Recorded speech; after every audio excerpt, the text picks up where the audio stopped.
Konsep pensiun Rasulullah SAW supaya enggak pikun. Kebanyakan dari kita sudah terpola untuk berpikir ingin hidup tenang di hari tua. Duduk-duduk tanpa beban. Hanya bermain dengan cucu. Reunian jalan-jalan ke sana kemari. Kita ingin hidup di zona nyaman. Atau kita hanya berpikir menghabiskan masa tua. Hanya dengan salat dan membaca Quran dari waktu ke waktu. Tanpa kegiatan lain. Itulah mindset kita. Setidaknya itulah fenomena yang terjadi di sekitar kita. Ketika kita belum memasuki usia pensiun pun, kita kerap sudah merasa bukan saatnya untuk aktif. Kita kehilangan gairah, bahkan mungkin kehilangan arah. Mau apa? Mau kemana? Untuk apa? Hanya ingin hidup tenang di zona nyaman. Hanya ingin bersenang-senang, tak ingin bergerak. Kita bahkan cenderung hanya ingin memikirkan diri sendiri, makin tak peduli dengan sesama. Kita merasa sudah saatnya istirahat.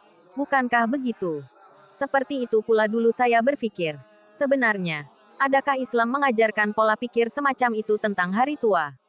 Alhamdulillah, Allah memberi jawaban dengan mempertemukan aku pada seseorang, sambil membaca Al-Quran Surah Al-Insyirah, 7-8.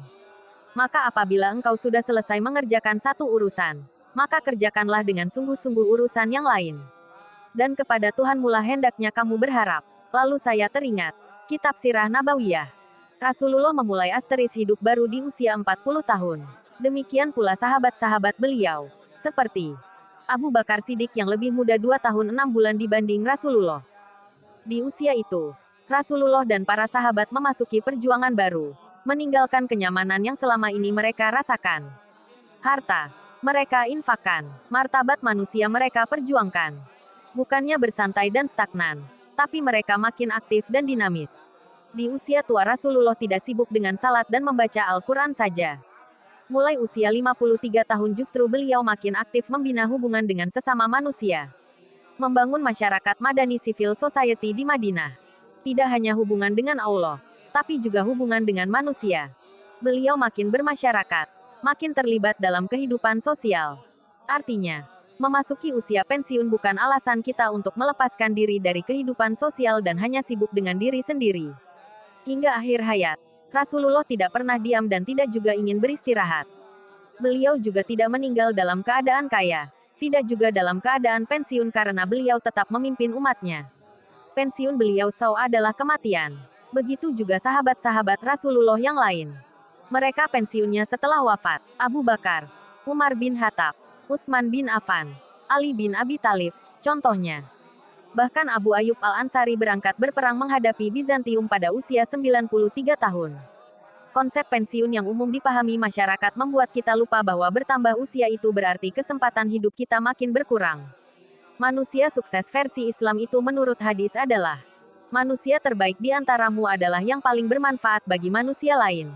Bertambah usia, justru kita harus makin merambah dunia, berbagi dan menjadi sosok bermanfaat. Bukan berpikir untuk hidup santai dan sekadar menghabiskan waktu dengan hal-hal tak jelas. Lagi pula, makin pasif seseorang, makin cepat pikunlah ia. Alhasil, jika memang kita ingin mempersiapkan hari tua, selain menyiapkan uang agar tidak berkekurangan, yang lebih penting adalah menyiapkan apa yang bisa kita lakukan agar kita bisa bermanfaat bagi sesama di hari tua, sampai saatnya menutup mata. Tak ada kata terlambat untuk memulai hidup baru. Tua bukan alasan untuk putus asa dan berhenti. Merasa tua dan berpikir, bukan saatnya lagi untuk hidup aktif dan dinamis adalah bukan pilihan yang tepat, justru, kita harus lebih hidup dan bersemangat. Tidak ada kata pensiun untuk menjadi manusia sukses di mata Allah SWT. Sehat, kuat selalu, semangat dan tetap istiqomah di jalannya. Amin.